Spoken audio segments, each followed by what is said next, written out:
Good day everyone, I'm LELIS and I'm here to discuss how I get my answer from number 1 to 4 from our group task.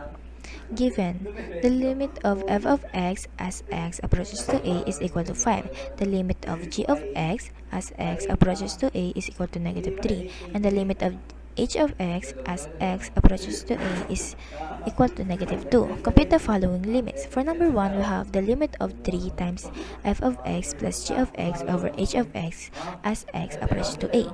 So we're going to substitute the values ng f of Good day everyone, I'm LELIS and I'm here to discuss how I get my answer from number 1 to 4 from our group task. Given, the limit of f of x as x approaches to a is equal to 5. The limit of g of x as x approaches to a is equal to negative 3. And the limit of h of x as x approaches to a is equal to negative 2. Compute the following limits. For number 1, we have the limit of 3 times f of x plus g of x over h of x as x approaches to a. So we're going to substitute the values ng f of x, g of x, and h of x. So magiging the limit of 3 times 5 plus negative 3 over negative 2 as x approaches to a. Then multiply 3 sa 3 and 5, we have 15 plus negative 3 equals 15 plus negative 3. And then 15 plus negative 3 is equal to 12 over negative 2. 12 over negative 2 is equal to negative 6. Therefore, the limit of 3 of x as g plus g of x over h of x as x approaches to a is equal to negative 6. For number 2, we have the limit of 2 times f of x times g of x plus 4 over f of x plus h of x as x approaches to a. So, substitute ulit natin yung mga values and we have 2 times 5 times negative 3 plus 4 over 5 plus negative 2. So, multiply muna din natin yung 2 and 5. We have 10.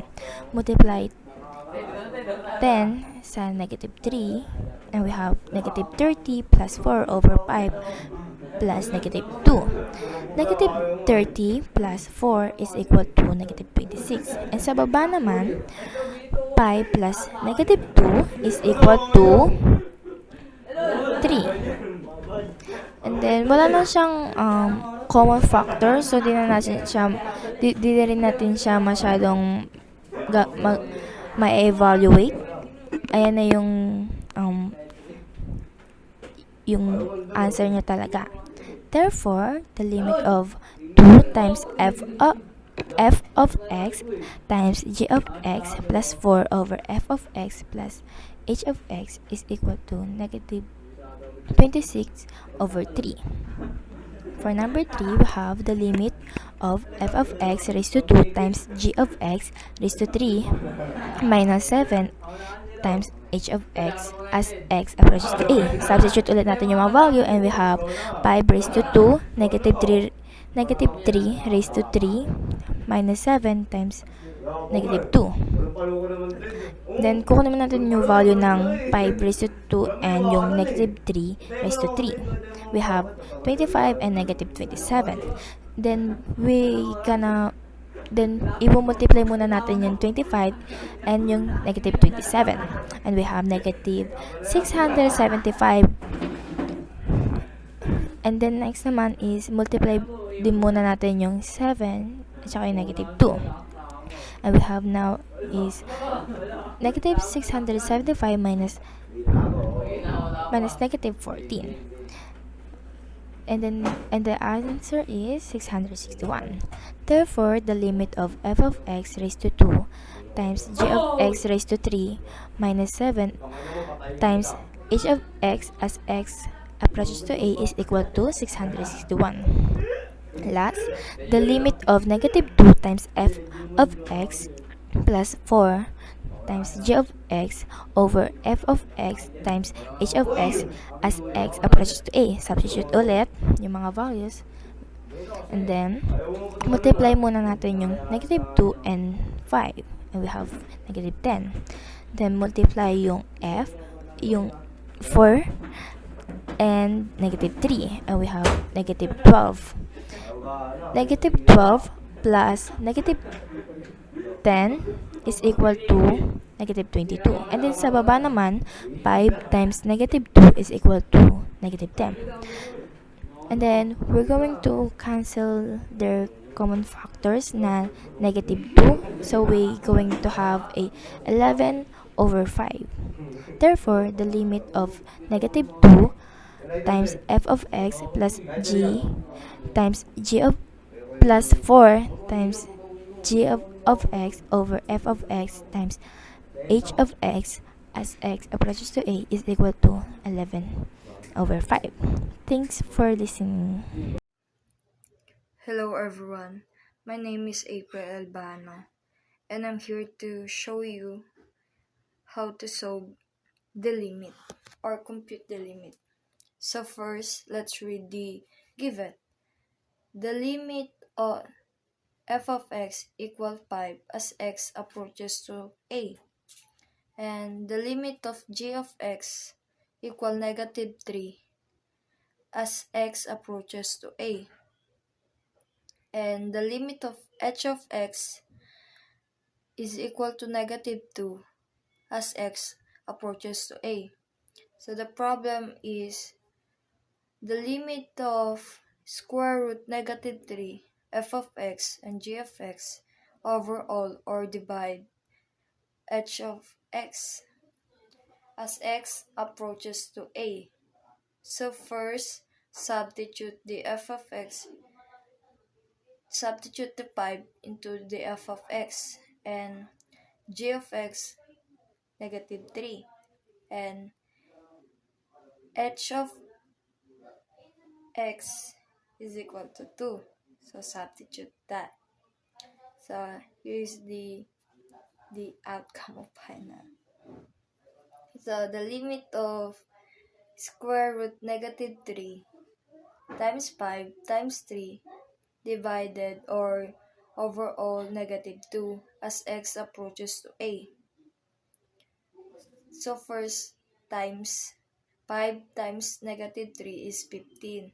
So copy the negative 3 and copy the negative 2 as x approaches to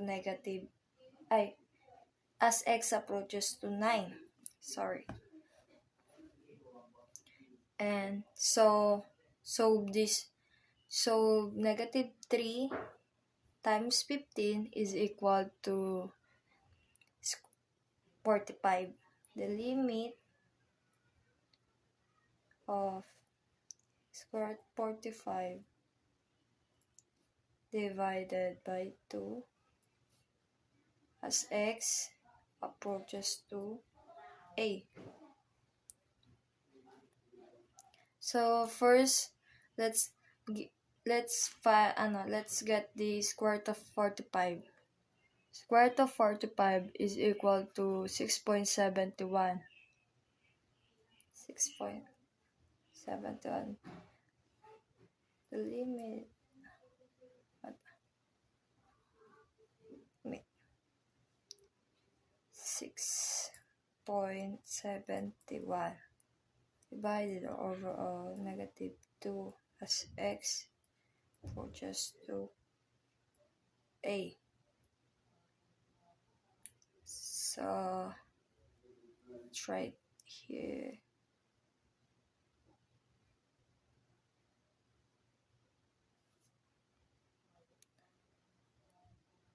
Let's get the 6.71 divide negative 2. So the answer is negative 3.35. Negative equal negative 3.35. So we can say top 35. So we can say the limit of square root negative 3 h of x g of x divided by h of x or square root or overall as x approaches to a is equal to negative 3.35. And that's all. Thank you. Hello everyone.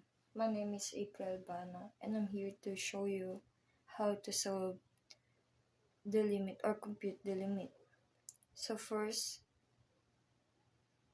let's read the given. The given, the limit of f of x equal 5 as x approaches to a. The limit of g of x equal negative 3 as x approaches to a. And the limit of h of x equal negative 2 as x approaches to a. So here's the problem. Let's read the problem. The limit of f of x squared and g of x squared overall or divide h of x as x approaches to a. So substitute first the 5 to f of x and g of x, the negative 3 to g of x and negative 2 to h of x. The limit. Let's write the limit. Negative 5 squared negative 3 squared overall divided by negative 2 as x approaches to a. So let's get the 5 squared.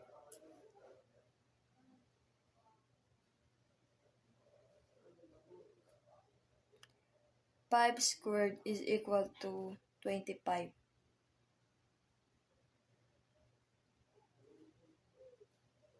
Then negative 3 squared is equal to negative 9. Overall or divide by negative 2 as x approaches to a. Next, times 25 to negative 9. The limit 25 times 9 is equal to negative 225. Divide by negative 2 as x approaches to a. So divide negative 225 divided by 2 is equal to 102.5. The limit of negative 225 divide negative 2 as x approaches to a. So divide this. So the answer is 112.5 equal limit x a. Here's the answer. So let's read.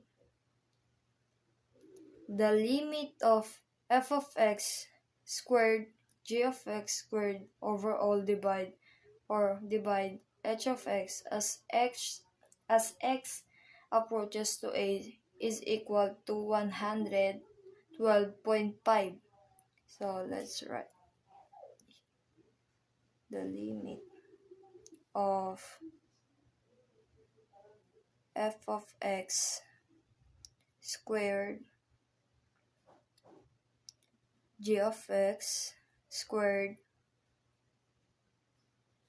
divide or overall h of x as x approaches to A is equal to 112.5. That's the answer. I hope you get it. So, bye. Hello everyone.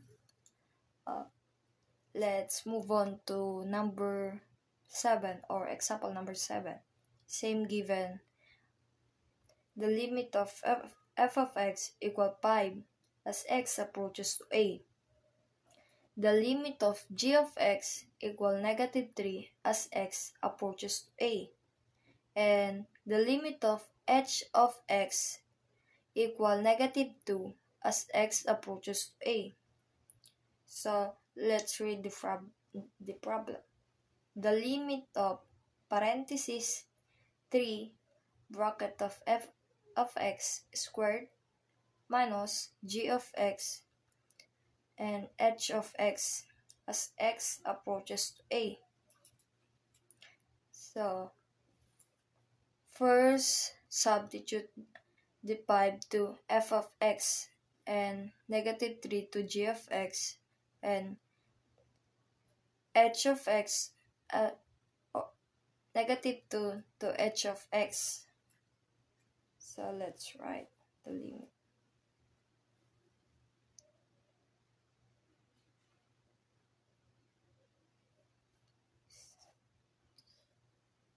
Okay, then 5 squared minus -3.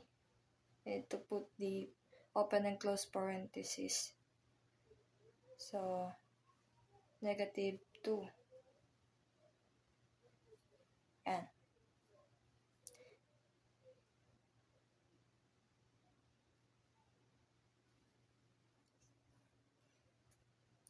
so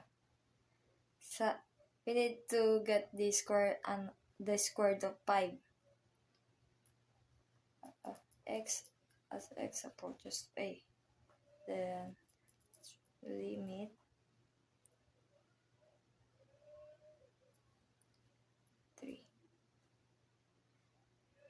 squared root of 5 is 25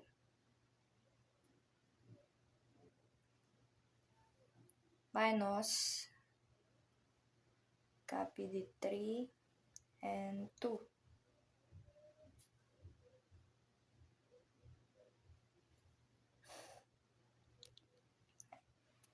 as x approaches to A. Bye-bye pasul. So compute. We need to time -3 times -2. Need to calculate that. Calculate.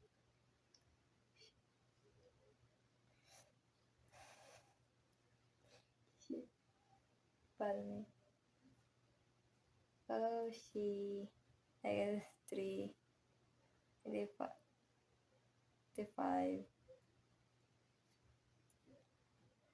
-3 times -2 is equal to 6 as x approaches to A.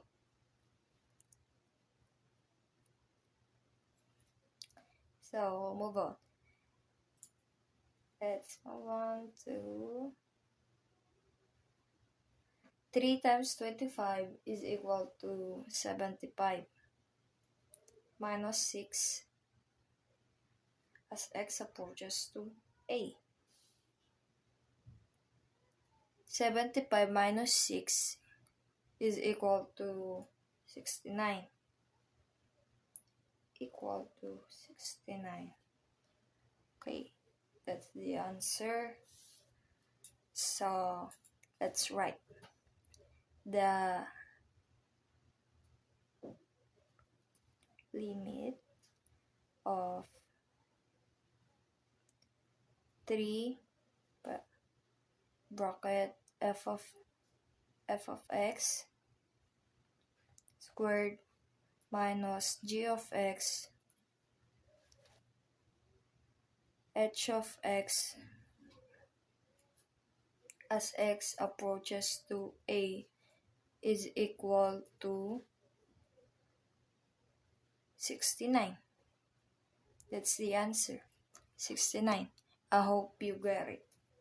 Thanks for watching. Bye. Hi everyone, good morning, especially to Sir Rogan. I am the Science Christine CAñEDO, was assigned to answer number 8, 9, and 10. So let's start to number 8. So number 8, the limit of negative 4 of f of x plus 8 over 7 minus of g of x times of h of x approaches to 8.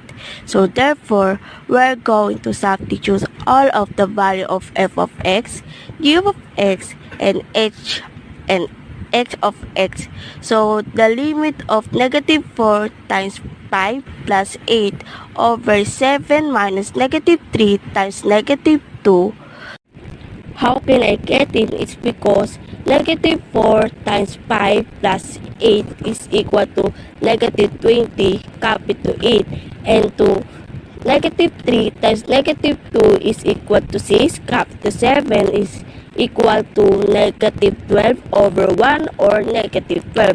Therefore, the hour limit of negative 4 of f of x plus 8 over 7 minus negative 3 times negative 2x approaches to a is negative 12 over 1 or negative 12. Number 9. The limit of 10 of f of x minus 2 over 9 times g of x cubed x approaches to a.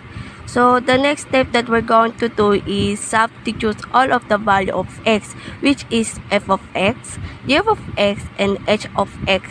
So the hour limit is 10 times 5 minus 2 over 9 times negative 3 cube of x approaches to a is equal to 10 times 5 minus 2 over 9 times negative 27. So 10 times 4.7 minus 27 is equal to 47 minus 27. How? 10 times 4.7 is 47, copy to minus 27. So final answer is 20. So therefore, the limit of 10 of f of x minus 2 over 9 times g of x cubed x approaches to a is equal to 20. So let's move on to number 10. The limit of h of x minus 12 times f of x over g of x squared x approaches to a. So let's substitute the value of f of x, g of x, and h of x. So the hour limit is negative 2 minus 12 times 5 over to negative 3 squared x approaches to a is equal to negative 2 times negative 60 over negative 9. So next step that we're going to do is divide. So 120 divided by negative 9 is equal to final answer is negative 13.3. So therefore, our limit of h of x minus 12 times f of x over g of x squared x approaches to a is equal to negative 13.3.